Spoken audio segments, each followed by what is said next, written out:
Wow, map baru coy. Anjay. Di Kabupaten Barenlet, Kecamatan Ebis, hiduplah sekelompok ras iblis yang namanya itu bangsa Styx. Ya, Styx. Nah, mereka ini dikenal sebagai ras iblis yang licik dan sadis.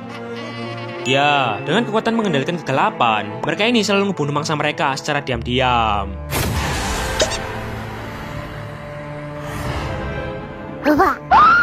Apalagi kalau udah masalah hidup dan mati ya, mereka ini udah gak peduliin ras iblis yang lain. Wes, semuanya bakal digas lah. Oke gas. Dan karena itu, bangsa Styx ini jadi bangsa yang paling ditakuti sekecamatan Ebis ini. Bahkan Lord of the Abyss, pentolannya Ebis ini tuh juga agak ngeri-ngeri sedap gitulah sama bangsa Styx ini. Gue jadi ngeri anjing. Nah, lalu suatu ketika, tiba-tiba klan Styx ini ngelakuin pemberontakan ke Lord of the Abyss. Weh, payuan dik. Ya, sang Lord of the Abyss yang udah muak sama bangsa Styx ini langsung ulti mereka. Baca deh, langsung. Dan bangsa Styx ini pun di giveaway darah Lord of the Abyss. Nah, darah itu ngebikin bangsa Styx ini jadi terikat sama Lord of the Abyss. Jadi mereka bisa dikendalin sama Lord of the Abyss gitulah. Jadinya kalau semisal mereka ini macem-macem, bejir. Ayo, mau apa kalian? Ampun bang. Dan akhirnya saat itu bangsa Styx ini pun jadi budaknya Lord of the Abyss. Nah, karena pemberontakannya udah mereka lakuin sebelumnya, itu ngebikin bangsa Styx ini dicap sebagai pengkhianat dan dianggap sebagai bangsa paling hina di sekecamatan Ebis. Wes, mereka ini direndahin habis-habisan lah, diperbudak, dijadiin tumbal perang, dihujat di sosmed. Wes, jadi terpuruk banget lah hidupnya mereka ini. Bang, udah bang. Nah, di antara bangsa Styx ini, hiduplah Helkar. Salah gambar. Helkar. Nah, si Helkar ini lahir di tengah terjadinya Endless War, sebuah perang gede antara cahaya dan kegelapan. Dan karena hal itu ngebikin dia ini sejak kecil ini tuh udah sering banget ngelihat bangsanya ini diperbudak dan dijadiin tumbal perang sama Lord of the Abyss. Dan mereka ini selalu mati mengenaskan di perang itu. Nah, ngelihat hal itu ngebikin si Helkar ini jadi takut banget gitulah. Ya, gampangnya dia ini takut mati gitulah. Dan satu-satunya hal yang ada di pikirannya si Helkar ini cuma, lu tuh bukan baloy. Satu-satunya hal yang ada di pikirannya si Helkar ini cuma Tetap bertahan hidup. Nah, lalu suatu ketika, gak ada angin, gak ada hujan, tiba-tiba si Helkar ini dipanggil sama Lord of the Abyss.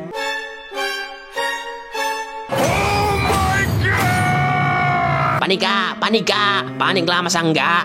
Ya, dia ini ya mau gimana lagi. Dia ini gak punya pilihan lain selain nurut. Dan akhirnya OTW lah si Helkar ini ke istananya Lord of the Abyss. Nah, pas sampai di sana, dia ini ngelihat ada bangsa Styx lain yang ketangkep. Gara-gara dia ini berusaha buat ngeberontak ke Lord of the Abyss. Nah, cuman sang Lord of the Abyss ini gak langsung ngebunuh dia. Pas ngelihat si Helkar ini datang, sang Lord of the Abyss ini langsung ngasih pedang ke si Helkar ini. Dan dia ini ngomong, "Kumaha barudak, sikat."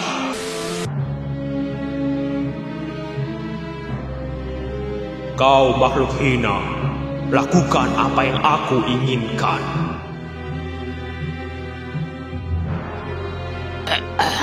God.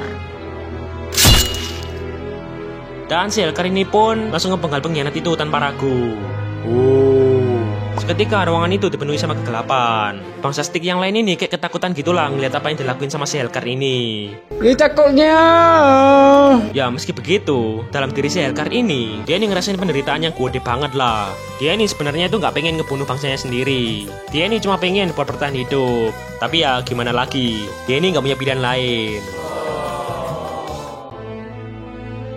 Anjing yang setia. Dan sejak saat itu, tiap ada bangsa Styx yang berusaha buat kabur atau memberontak, Lord of the Abyss ini bakal langsung nangkep mereka. Dan ya ujung-ujungnya, si Helkar ini yang bakal disuruh buat ngeksekusi bangsanya sendiri. Dan hal itu dia lakuin selama bertahun-tahun lamanya. 1 tahun, 10 tahun, 100 tahun, 500 tahun. Ya, sejak dulu, klan Styx ini memang dicap sebagai pengkhianat. Dan sekarang julukan pengkhianat itu melekat ke diri si Helkar ini. Soalnya dia ini kan udah ngebunuh bangsanya sendiri. Dan itu ngebikin dia ini jadi sosok yang paling dibenci di kecamatan Ebis, termasuk sama bangsanya sendiri.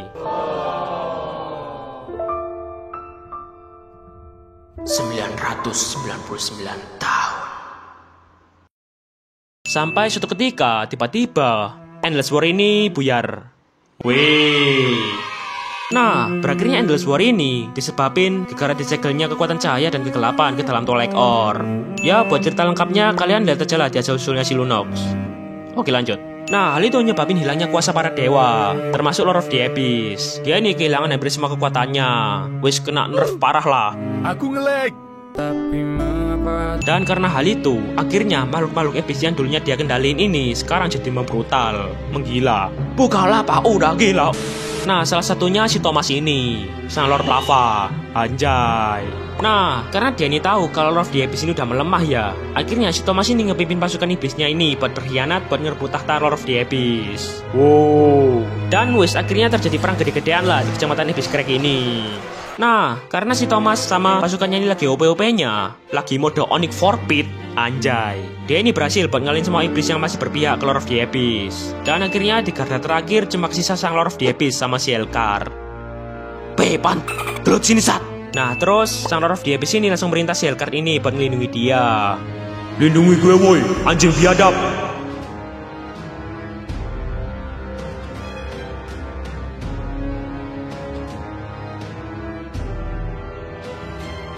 Seribu tahun. Tetap bertahan hidup. Tetap bertahan. Tetap bertahan. Seketika si Elkar ini langsung balik badan dan berhadapan sama Lord of the Abyss. Woi, ngapain woi? Lu ngapain woi?